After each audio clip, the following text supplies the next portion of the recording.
थोड़ा सा रिवीजन करते हैं पिछले टॉपिक का। एनर्जी क्या होती है?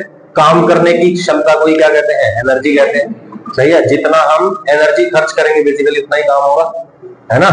और जितना काम हो रहा है लगभग उतनी एनर्जी खर्च हो रही है, लगभग क्या एग्जैक्टली उतनी हो रही है, ठीक है ना।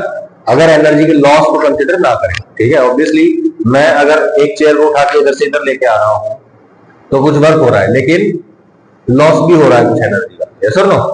तो लॉसेस को अगर नेग्लेक्ट कर दें तो जो एनर्जी खर्च होती है वही क्या होती है? वर्क के बराबर होती है, ठीक है। दो तरह की एनर्जी होती है, क्या क्या भाई? काइनेटिक एनर्जी और पोटेंशियल एनर्जी। ये किसकी वजह से होती है? किसी के पास स्पीड है उसके वजह से तो उसके पास एनर्जी है, और ये उसकी पोजीशन या ओरिएंटेशन की वजह से जो एनर्जी होती है उसको ये बोलते हैं, ठीक है। ठीक है भाई, काइनेटिक एनर्जी का फॉर्मूला हाफ mv स्क्वायर। अगर स्पीड जीरो तो ये जीरो, अदरवाइज ये हमेशा क्या रहेगा? पॉजिटिव। सही है। mgh potential energy, gravitational potential energy है ये, और ये पॉजिटिव, नेगेटिव, जीरो कुछ भी हो सकती है। सही है। पोटेंशियल एनर्जी किस पे डिपेंड करती है? रेफरेंस लेवल पे डिपेंड करती है, और kinetic energy frame of reference पे डिपेंड करती है, ठीक है भाई। ओके भाई, सन क्या है? Ultimate source of all energy. जितनी भी दुनिया में आपको एनर्जी दिख रही है, हम हैं, पेड़ पौधे हैं, है ना, सोलर है, विंड है, जितने भी हैं सबका जो अल्टीमेट सोर्स है वो क्या है? सन, ठीक है भाई। ओके, यूनिट्स ऑफ एनर्जी क्या होती है? Same as that of work. Work वाली होती है कितना? 1 जूल, ठीक है। और जो दूसरी एनर्जी है वो क्या है? अर्ग, calorie, kilowatt hour, electron volt, ठीक है। याद रहेगी बात, ठीक है। डायमेंशन सेम होते हैं, ml2 t-2, ठीक है। काइनेटिक एनर्जी का फॉर्मूला यहां तक हमने कर लिया था ना, ठीक है भाई। काइनेटिक एनर्जी का फॉर्मूला बोलिए, हाफ mv स्क्वायर।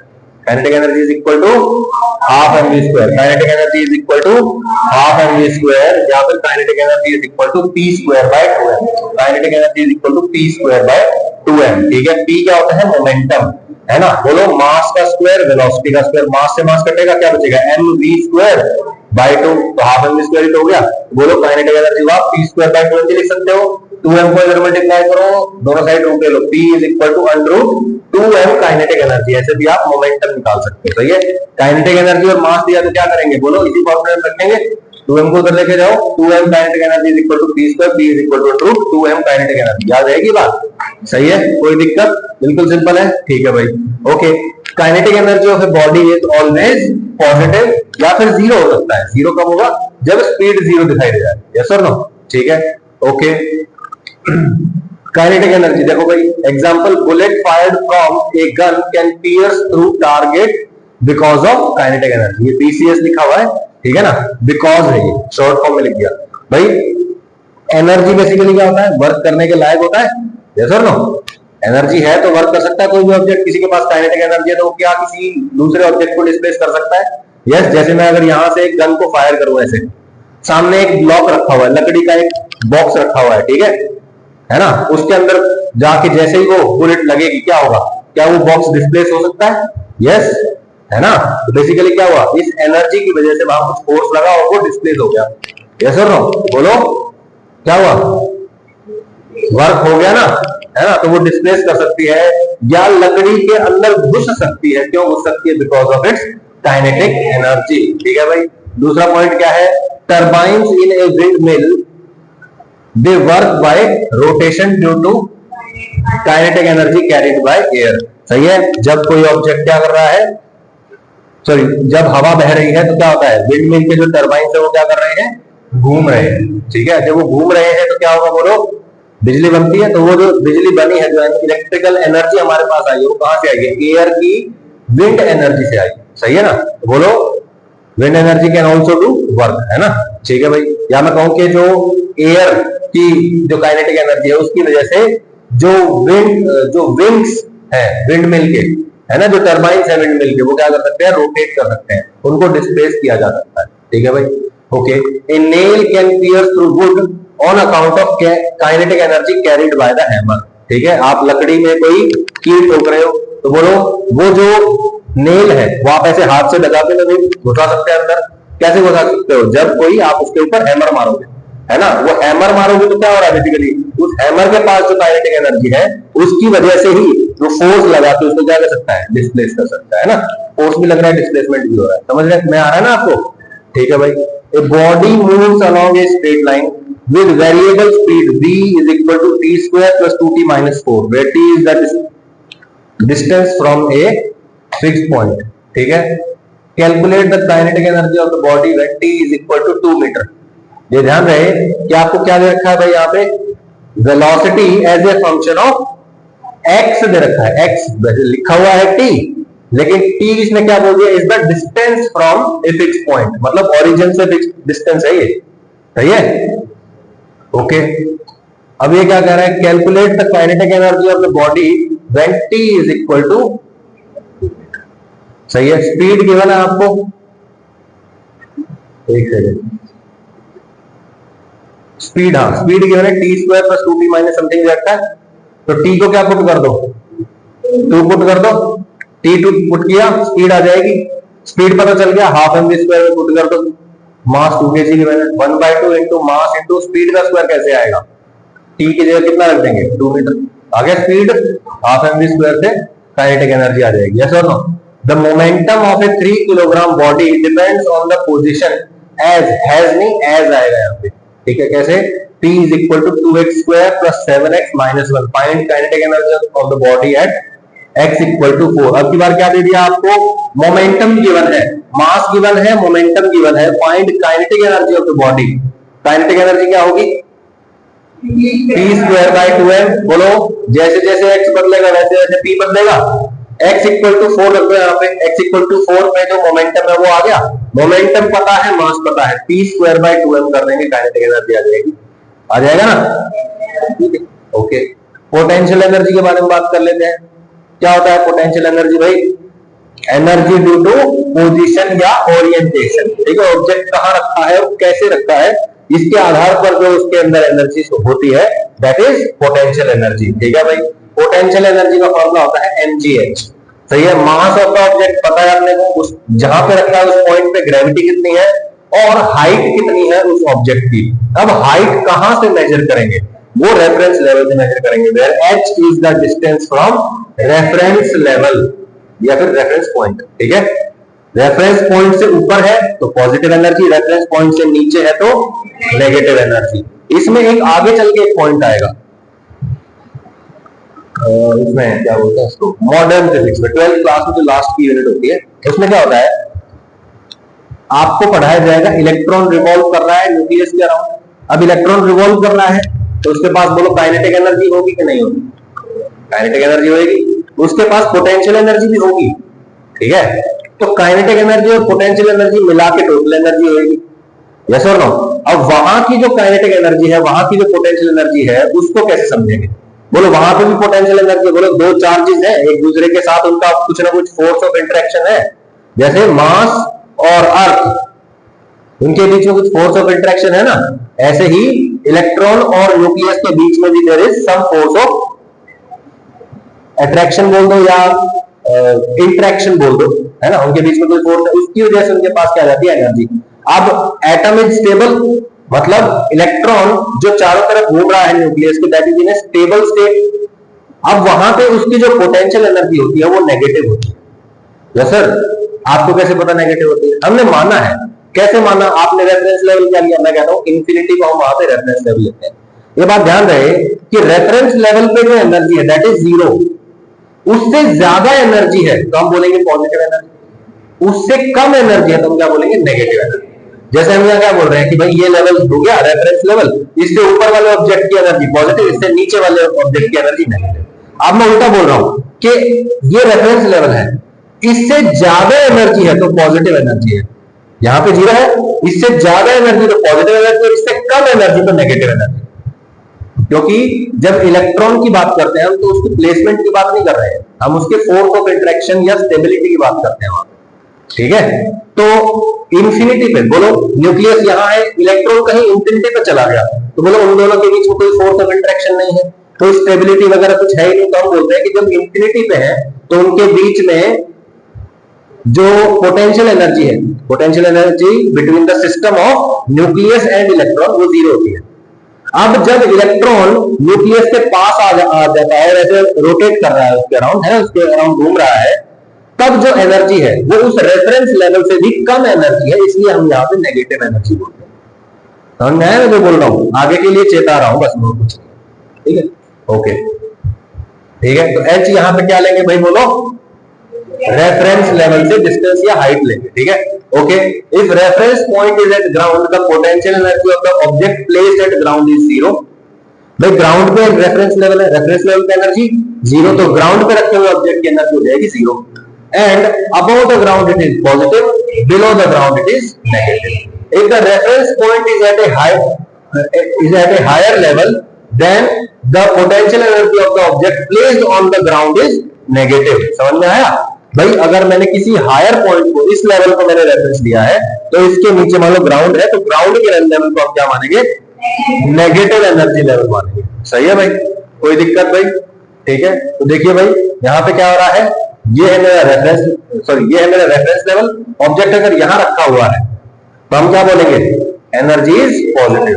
और अगर मैंने रेफरेंस लेवल यहां माना हुआ है और ऑब्जेक्ट यहां रखा हुआ है, तो बोलो यहां की एनर्जी क्या होगी? नेगेटिव। रेफरेंस लेवल यहां है, इसकी एनर्जी बताओ? इसकी इसकी सही है। यहां पे रेफरेंस लेवल है, इसकी एनर्जी बताओ?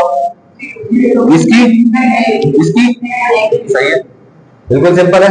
ठीक है, अभी एक छोटा सा क्वेश्चन देख लो, क्या हो रहा है। यहाँ पे हमारे पास तीन अलग अलग रेफरेंस लेवल माने हैं। फर्स्ट पार्ट में हमने रेफरेंस लेवल माना है ग्राउंड को, ठीक है। और जो सेकंड रेफरेंस लेवल हम मानेंगे, सेकंड पार्ट में रेफरेंस लेवल मानेंगे, वो मानेंगे 10 मीटर हाइट पे, ठीक है। और जो थर्ड रेफरेंस लेवल पॉइंट हम मानेंगे थर्ड पार्ट में, क्वेश्चन के थर्ड पार्ट में, वो रेफरेंस लेवल है यहाँ पे, ठीक है। Sorry, second reference level 5 metre के लेवल पे और थर्ड रेफरेंस लेवल 10 मीटर के, इस मैन के लेवल पे, ठीक है। ये बालकनी में खड़ा है, ओके। अब आपको बताना है कि जमीन पे खड़ा हुआ लेट्स से एक कुत्ता है या बिल्ली है, इसका एनर्जी कितना होगा। यहाँ पे एक पेड़ की टहनी पे 10 किलो का बंदर है, इसकी क्या होगी। और ये जो मैन है इसकी एनर्जी कितनी होगी, सही है।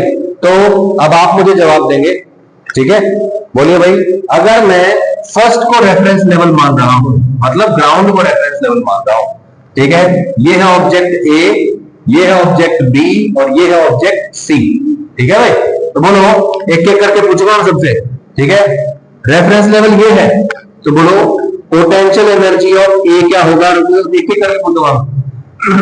दीपिका 0, ठीक है भाई, ओके।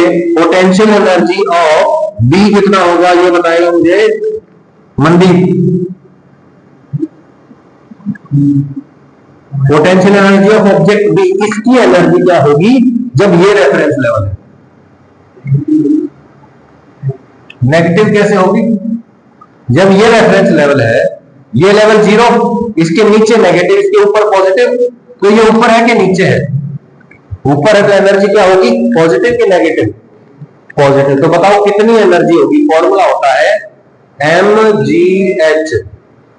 बताओ मास कितना है इसका, ग्रेविटी कितनी है भाई, और हाइट कितनी है, सही है। तो बोलो कितना आ जाएगा, mgh यानी कि 10 इंटू 10 इंटू कितना आ जाएगा, 1000 जूल इसकी एनर्जी हो जाएगी। और पोटेंशियल एनर्जी ऑफ सी कितनी हो जाएगी, ये मुझे बताएगा ललित, यानी कि ये जो मैन है इसकी एनर्जी कितनी होगी इसके हिसाब से। 60 है कि 80 है, 80 मान लो, कोई बात नहीं। तो कितना आ जाएगा, m, ठीक है, m है 10, g कितना है भाई, हाइट कितनी है, कोई दिक्कत, बिल्कुल सिंपल है, ओके। सेकंड, ये जो पॉइंट है, ये जो 5 मीटर का लेवल है, इसके हिसाब से पोटेंशियल एनर्जी ऑफ ए क्या होगा, पोटेंशियल एनर्जी ऑफ बी क्या होगा और पोटेंशियल एनर्जी ऑफ सी क्या होगा। मन मन में सोच लो, बात किए बिना, फिर मैं पूछ लूंगा डायरेक्टली। मन मन में सोच लो, ए की एनर्जी क्या होगी, बी की एनर्जी क्या होगी और सी की एनर्जी, ओके। संदेश बताएगा ए की एनर्जी क्या होगी, -250। कैसे किया भाई, बोलो रेफरेंस लेवल से नीचे है मतलब नेगेटिव एनर्जी, सही है। मास कितना है 5, ग्रेविटी कितनी है, और डिफरेंस कितना हाइट में, कितना हो जाएगा, -250। गलत तो नहीं है, ठीक है भाई। पोटेंशियल एनर्जी ऑफ बी मतलब इसकी एनर्जी बता, बोलो कौन बताएगा, अपनी मर्जी से बताओ कौन बताएगा। Plus 250। Are you sure? How come? मुझे बताओ मास कितना है और फिर ग्रेविटी तो कितना हो जाएगा 500। ठीक है भाई, 10 गुना 10 100 गुना 5। सही है, मास है कितना 10, ग्रेविटी 10, हाइट 5, कितना हो जाएगा 500 जूल हो जाएगा। पोटेंशियल एनर्जी ऑफ सी बोलो।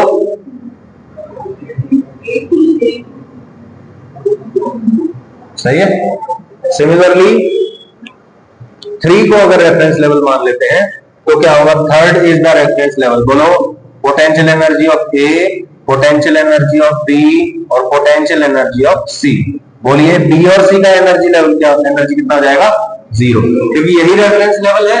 इस लेवल पे जितने भी ऑब्जेक्ट है सबकी पोटेंशियल एनर्जी 0, तो इसकी भी 0 और इसकी भी 0, तो कितना हो गया बोलो, और इसका कितना हो जाएगा -500, है ना। मास 5, ग्रेविटी 10, हाइट का डिफरेंस 10 और नीचे है उससे तो -500। गलत तो नहीं है, सिंपल है, आसान है ना बिल्कुल। रेफरेंस लेवल बहुत जरूरी है। ठीक है, okay. Potential energy is of 2 types. Potential energy कितने टाइप की है भाई, 2 टाइप की है।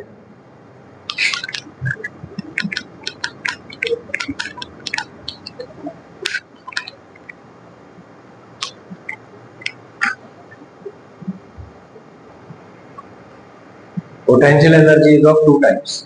Gravitational potential energy. Potential energy क्या होती है भाई, ओरिएंटेशन या पोजीशन की वजह से, है ना। ठीक है, तो पहला होता है gravitational potential energy. Gravitational potential energy मतलब ग्रेविटेशन की वजह से जो पोटेंशियल एनर्जी है, ग्रेविटेशन की वजह से पोटेंशियल एनर्जी का क्या मतलब है। ऑब्वियसली कोई ऑब्जेक्ट नीचे रखा है, कोई ऑब्जेक्ट ऊपर रखा है, एनर्जी ज्यादा किसके पास है, जो ऊपर रखा है, और कम किसके पास है, नीचे रखा है। ये किसकी वजह से, प्योरली बिकॉज ऑफ ग्रेविटी, है ना। तो इसलिए इसको क्या बोलते हैं, gravitational potential energy. This energy is possessed by a body due to the virtue of its height from the reference level. सही है, purely because of height, because of its height and its magnitude is mgh। Magnitude होता है mgh, और बोलो सही है, height की वजह से एनर्जी। ठीक है भाई, कोई दिक्कत इसमें?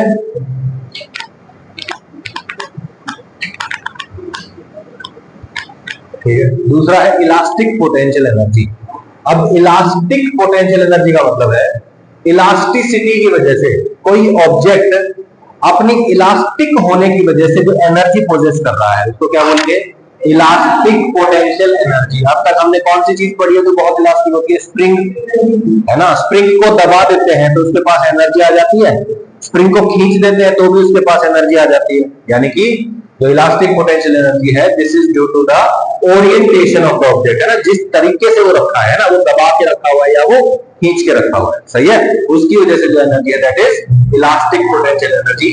एक स्प्रिंग की वजह से होता है, मेनली हम स्प्रिंग ही पढ़ेंगे इसमें।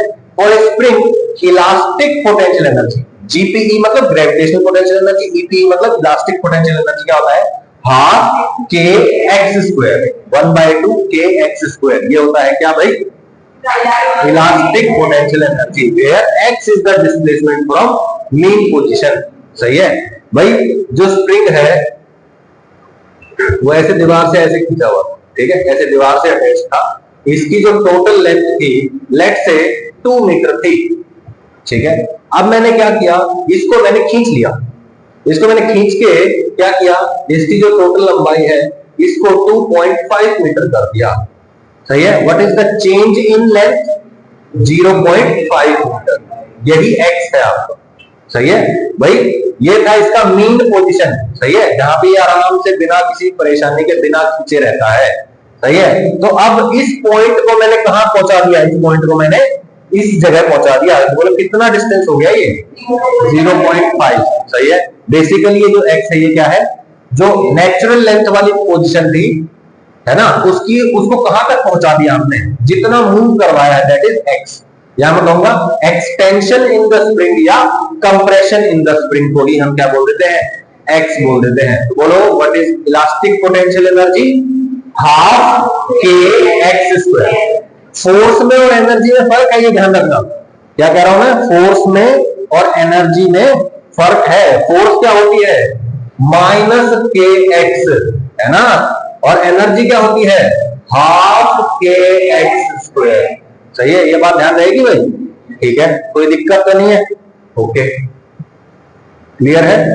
ओके, यहां क्या होता था? जितना ज्यादा खींचते हैं स्प्रिंग को उतना ज्यादा फोर्स लगाता है ना। एक्स जितना, मान लो 1 सेंटीमीटर पे 5 न्यूटन लगा रहा है, तो 2 सेंटीमीटर पे 10 न्यूटन लगाएगा, 3 सेंटीमीटर पे 15 न्यूटन फोर्स लगाएगा, है ना। It is directly proportional to X. Force is proportional to X, but energy is proportional to X square, है ना।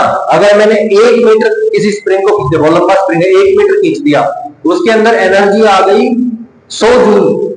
अगर मैंने उसको 2 मीटर खींच दिया होता तो उसके पास कितनी एनर्जी आ जाती? 400 जूल आ जाती। स्क्वायर पे डिपेंड करता है ना। बोलो एक्स से डबल कर दूंगा तो टोटल एनर्जी 4 टाइम्स नहीं हो जाएगी? तो अगर मैं 1 मीटर खींच के 100 जूल एनर्जी बढ़ा देता हूं तो 2 मीटर खींच के कितनी हो जाएगी? उसका 4 टाइम्स बढ़ेगी, है ना। पहले 100 जूल बढ़ी थी भाई, नेचुरल लेंथ पे 0 थी ना एनर्जी, लेकिन ना खींचा हुआ है ना दबा हुआ, तो इसके पास कोई एनर्जी नहीं, आराम से बैठा है। इसको खींच दिया 1 मीटर तो 100 जूल एनर्जी है, 2 मीटर खींच दूंगा तो 400 जूल एनर्जी हो जाएगी, है ना। स्क्वायर पे डिपेंड करता है, ठीक है भाई, याद रहेगी ये बात? ठीक है, ओके। तो अब बताइए, जब यहाँ पे एक नेचुरल लेंथ पे एक स्प्रिंग लगा हुआ है, अगर मैं उसको खींच देता हूं या मैं उसको कंप्रेस कर देता हूं, ठीक है, कंप्रेस कर देता हूं, दबा देता हूं, दोनों ही केस में एक्स कंप्रेशन या एक्सपेंशन हुआ है, तो बोलो दोनों ही केस में इलास्टिक पोटेंशियल एनर्जी क्या होगी? हाफ के एक्स स्क्वायर होगी। सही है भाई, कोई दिक्कत? बिल्कुल सिंपल है, ठीक है। हमारे पास 3 फॉर्मूले हो गए हैं। क्या क्या फॉर्मूले हो भाई? बोलो भाई। एनर्जी वाले, kinetic energy half M V square, gravitational potential energy, elastic potential energy. सही है, इसमें हर एक चीज का पता है ना, कौन सी चीज क्या होती है। इसका एक second formula P square by 2m हो जाएगा बस। सही है, याद रहेगी ना ये बात? ठीक है, ओके। अब सर ये आया कहां से? ये आया कहां से वो भी बताओ। ऐसे चलो मान लिया आपने, कह दिया तो मान लिया हमने, ठीक है। ये आया कहां से? ये जो mgh है ये कहां से आया? और जो ये हाफ के एक्स स्क्वायर है ये कहां से आया? सबसे सिंपल बात ये है कि वर्क डन क्या होता है? Integral F dot displacement force multiply displacement. ये क्या होता है भाई? वर्क डन होता है।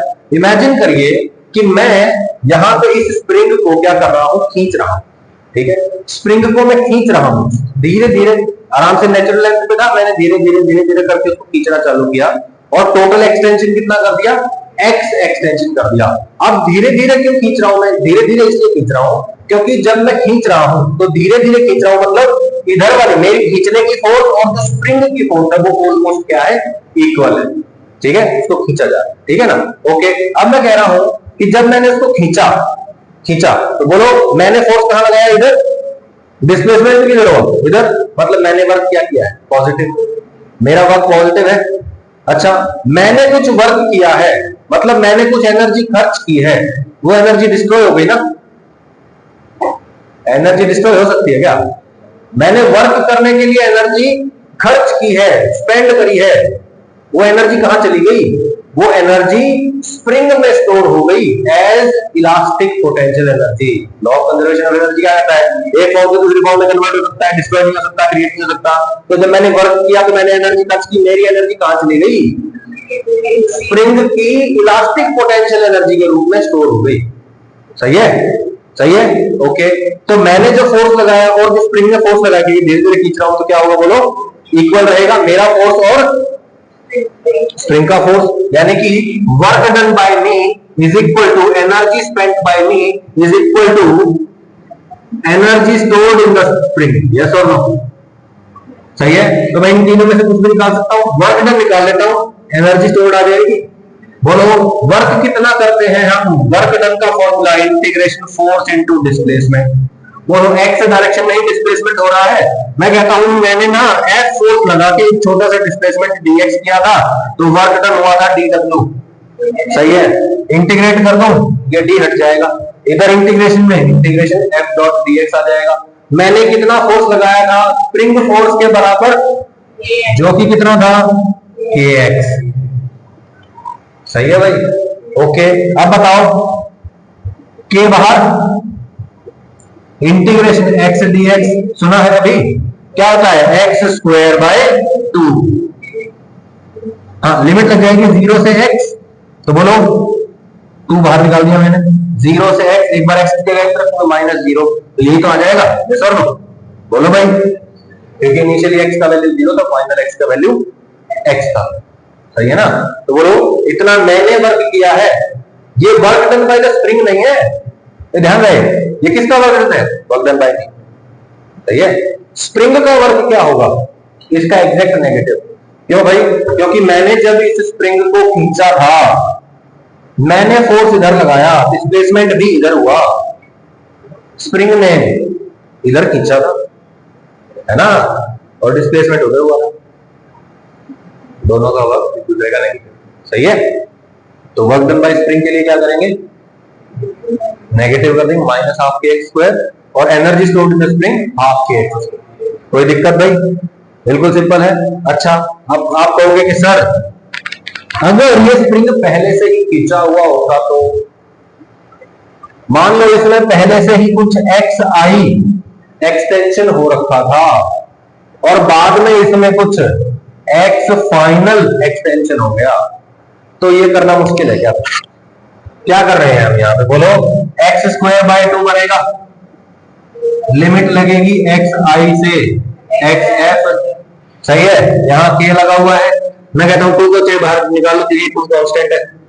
सही है, बोलो x की जगह क्या रखेंगे, ऊपर वाला एक्स है, माइनस फिर x की जगह नीचे वाला, तो क्या आ जाएगा, k/2, बोलो ऊपर वाला एक्स एफ का स्क्वायर माइनस, आ गया ना।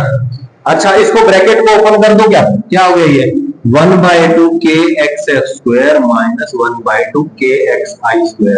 ये क्या है, final energy of the spring नहीं है ना, और ये क्या है, initial energy of the spring. अच्छा, मतलब इनिशियल एनर्जी से फाइनल एनर्जी हो गई, एनर्जी मान लो इंक्रीज हो गई, है ना, एनर्जी इंक्रीज की है, तो मैंने कुछ वर्क भी तो पॉजिटिव किया होगा, मेरा वर्क ही तो है ये, और मेरा वर्क कहां चला गया, आपकी बात पोटेंशियल एनर्जी चेंज करने में, पहले 0 थी, वहां से स्टार्टिंग वाला केस में 0 एनर्जी थी, बाद में 12 kx² हो गई। मैंने जो वर्क किया था 12 kx², वो सारा का सारा पोटेंशियल एनर्जी 0 से 12 kx² करने में चला गया था। अब क्या था, पहले 12 kxi² एनर्जी थी, मैंने वर्क किया 12 kxf² बना दी, तो मैंने कितना वर्क किया है, जो एनर्जी का चेंज है।